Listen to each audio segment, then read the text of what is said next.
Saxon Algebra 1, Lesson 28. Today we are going back to our old friend, the frickin' formula, which is a useful tool for dividing up groups of things. Let me tell you what I mean by that. When we first start talking about fractions, we talk about things like pizzas, right? Because they're really easy to visualize. If you get 1/4 of a pizza, well, that's really easy, right? You just divide it into fourths, and there's your share, right? Like so. Because we're finding 1/4 of one, right? The pizza just represents one whole thing. But what if we're dividing up a bag of Skittles or M&Ms, choose your pleasure, or Reese's Pieces. If you were here, we would have a side conversation right now about which are your favorite, M&Ms, Skittles, or Reese's Pieces. I lean toward the M&Ms. I'll tell you what, Skittles, I always choke on, the Skittle juice. It always makes me choke. Or cough, I guess is a better word. But I lean toward M&Ms. I like a Reese's Pieces, but I prefer a larger Reese's. I don't know. The candy coating on the Reese's just gets in the way to me. I want that chocolate peanut butter thing happening. So for me, it's M&Ms. But what if we're splitting up a bunch of M&Ms, right? I'm going to make 20 of them. These are M&Ms. There used to be M&Ms pretty much the color of this marker, the light brown ones. I think you guys might be too young to know that. I think it was around the year 2000 that they switched, and sadly, you were not with us at the time. So anyway, side note, what if we're splitting up a group of things instead of just a single thing? And if we want 1/4 of these M&Ms, there's 20 of them. So we're finding a fractional part of a group instead of just a single thing. Now, you can see that, okay, 1/4, I've arranged these really nicely in 4 rows. So 1/4 would just be 1 row. And you can also see really quickly, 20 divided by 4, that would be 5 each. I made the numbers easy so you could see this is quite a simple thing. But what if the numbers aren't so easy? That's the drama. So what we have is a formula that allows us to do this. We say that if you take the fraction and multiply it by the total group, which is often in a sentence preceded by the word of, then you will get a special group that is often preceded by the word is. 1/4 of 20 is 5, because 1/4 times 20 over 1 equals, and then we can do that. It's 20 over 4, which reduces to 5. So this formula looks a little weird when we just write it out, but we remember that these words will help us fit the equation to the problem, and therefore they're cool. Of represents the total group, right? In this case, 20. Is represents the special group, our share. So let's use this. Oh, and you know the story behind the frickin' formula. Years ago, I had a student named Scotty, and he could never remember this formula. He knew how to use it, and he knew what it was for, but he couldn't remember this much of it. And he would get so frustrated with himself when I would ask him to remember, and he would say, it's that frickin' formula. I can never remember it. So then we just called it the frickin' formula, and actually that helped him. Okay. I also think these problems are much easier when you do have a story to sort of visually sort them out. And we are going to draw pictures, but it helps when there's a story. So these problems, we don't have a story, and I think they're actually a little bit harder. This is 26, not 28. Wait, I lied. It is 28.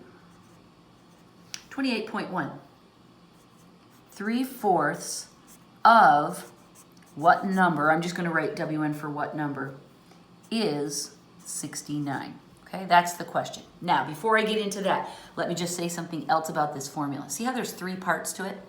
What John does is he gives us problems where we have 2 of the variables. We have numbers for 2 of them, and then we have to solve for a 3rd. And he likes to mix it up. So there's all different combinations. We might have these 2, we might have these 2, we might have these 2. And he likes to give us a variety of problems.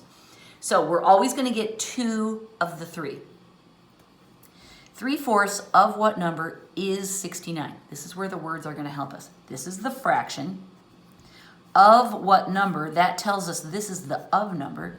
Is 69. That's the is number. So it's really easy to convert this problem in words to an equation because we know it's going to be 3/4 times what number. Now, we could use x for this, but again, it's nice to use a variable. We can use 2 letters for a variable. It's fine. It's nice to use 2 letters for the variable because it matches the sentence or the original problem so nicely. Is 69. So that means 69 goes over here. Okay? So these words help us translate from sentence to equation. And that's why they're our friends.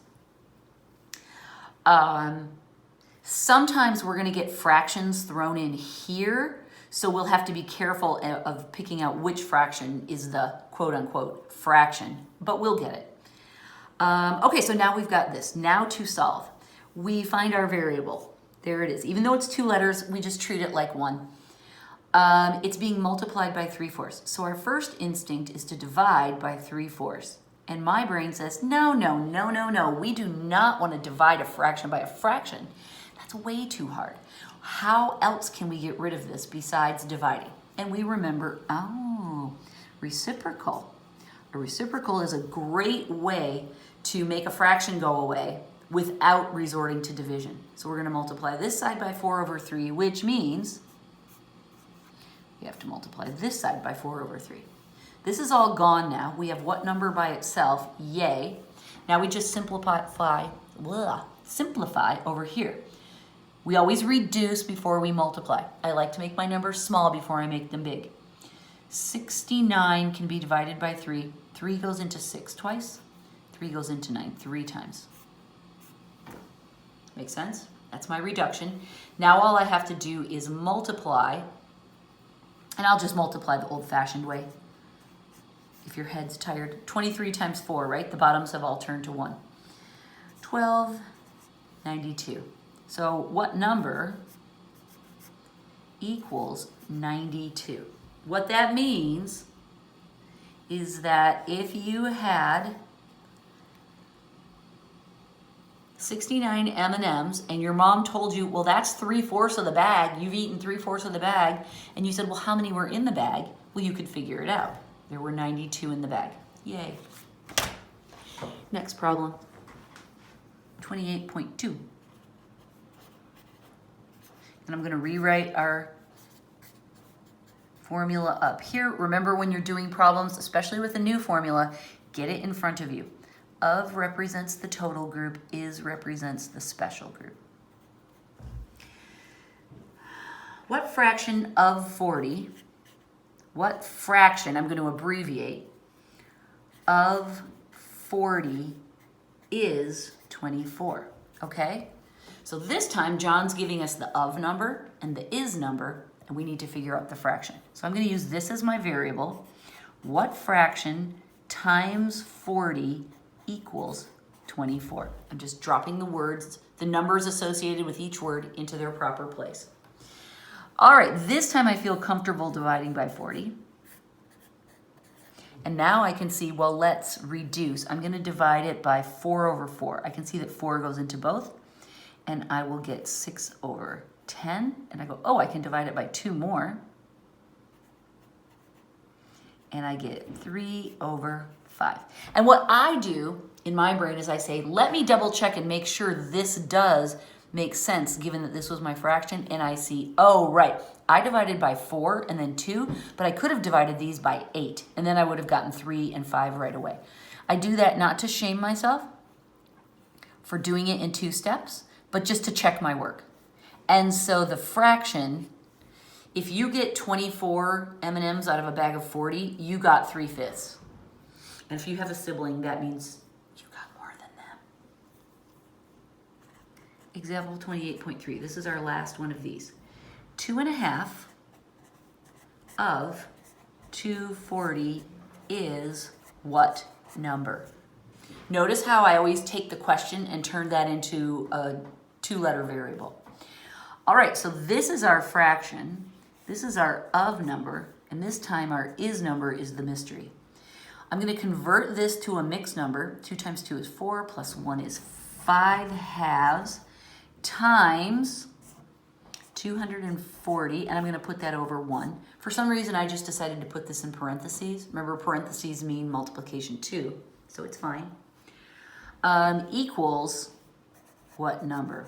What number is the variable? It's by itself, so all I have to do is simplify here. 2 goes into 240, 120, and I know 5 times 12 is 60. So 5 times 120 must be 600. And that's the right answer. Yay! All right, now we have something else. B. Functional notation.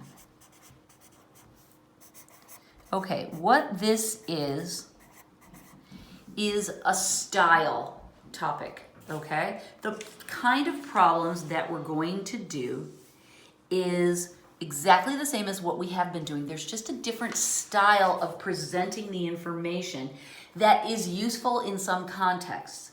And so we're going to start getting comfortable with that so that when those new contexts come along, as they will, the girls in advanced algebra, Laura, Vivian, and Jayla, they're up to their necks in this. And yet it's painless because they practiced back in these levels. Evaluate. And then we get an expression that looks like this. It says evaluate this if x equals 2. So what John is asking us to do is take this expression that has no value because it's got a bunch of letters in it. We can't make it any simpler than that. But plug an x in for every, or plug a 2 in for every x. And then find out what the answer would be. All right, we can do that. So what we want to do, and this is the trick, is buckets. And I know buckets sometimes seem like a silly waste of time, but I promise you they're going to save you a ton of time in mistakes, and they are the genius way to go.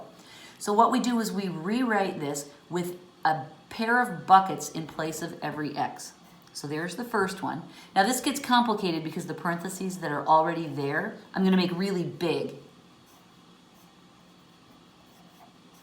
so that I can tell they're the first ones. See how I exaggerate them? Because I want to understand that there were parentheses in the original one. Now, because x equals 2, I'm going to put a 2 in every bucket. Now I'm ready to do order of operations. Order of operations, I'll write here. First we do any parentheses or brackets. Then we do squares and roots. Then we multiply and divide. Then we add and subtract. So I'm turning my attention to these parentheses because we want to do everything inside of here first. Now I see there's parentheses in the parentheses, but they don't, there's no work to do inside of them. They're just there to mean multiplication or this exponent. So I go to the next one on my list. This I need to fix next, right? Because it's exponent. 2 squared is 4. Now I can do this multiplication, okay? And I can drop these parentheses off because they were just there to be the bucket that I poured the x into. So this reduces to 4 minus 6.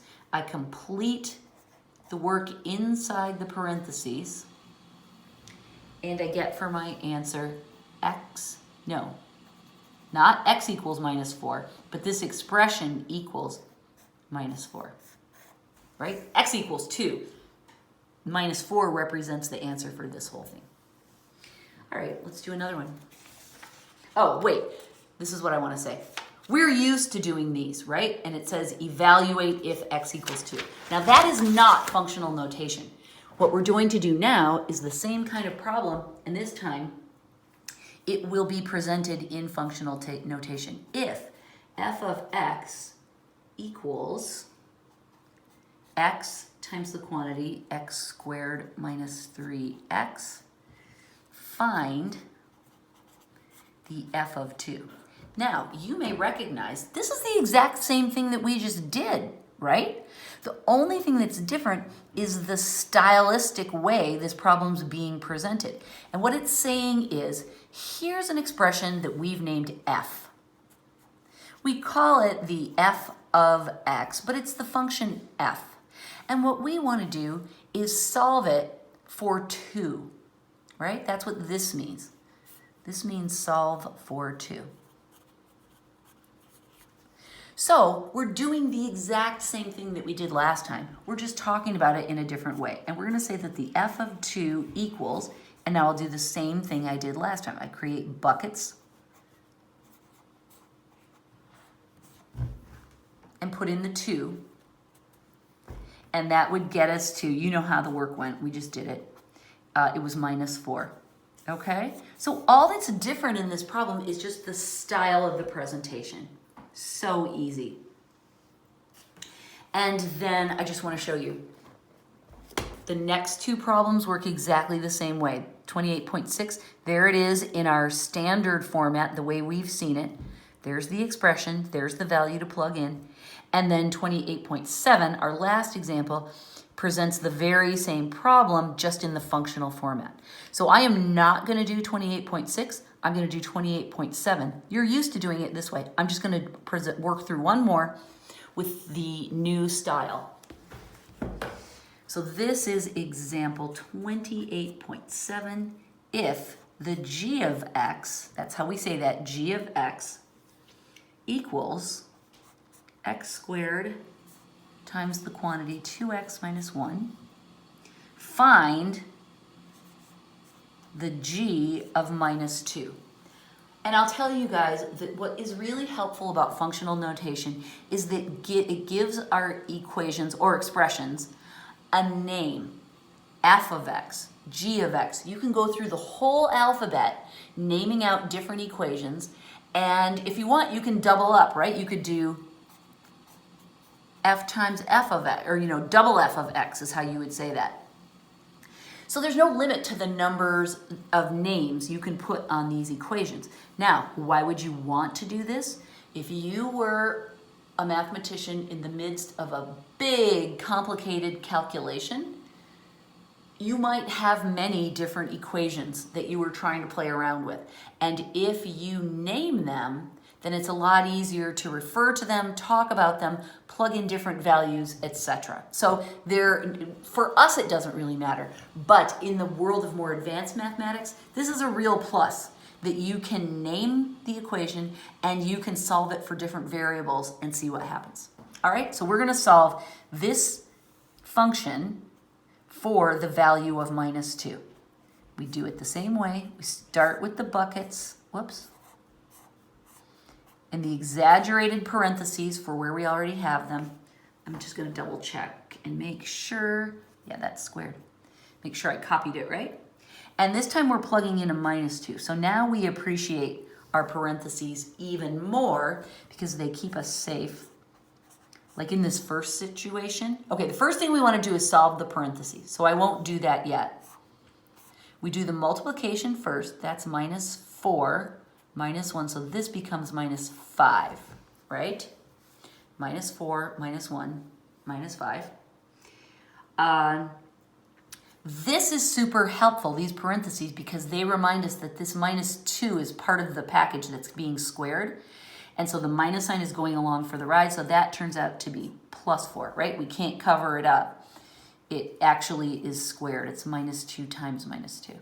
So that's +4. So the g of -2 equals -20. And just to show you, when John solved this problem in the conventional way here, he got the same answer, -20. And then here's the one we just did, right, in this format. Okay, so your answers will always work out the same. We're not learning to do anything different. We are just learning a different style of presentation. Yay, 28. I'm done with you for today. I hope you have a fabulous time working on these problems. I hope you feel really smart, and I will see you in the video chat on, let's see, I see you guys usually on Fridays. Okay, thanks, bye.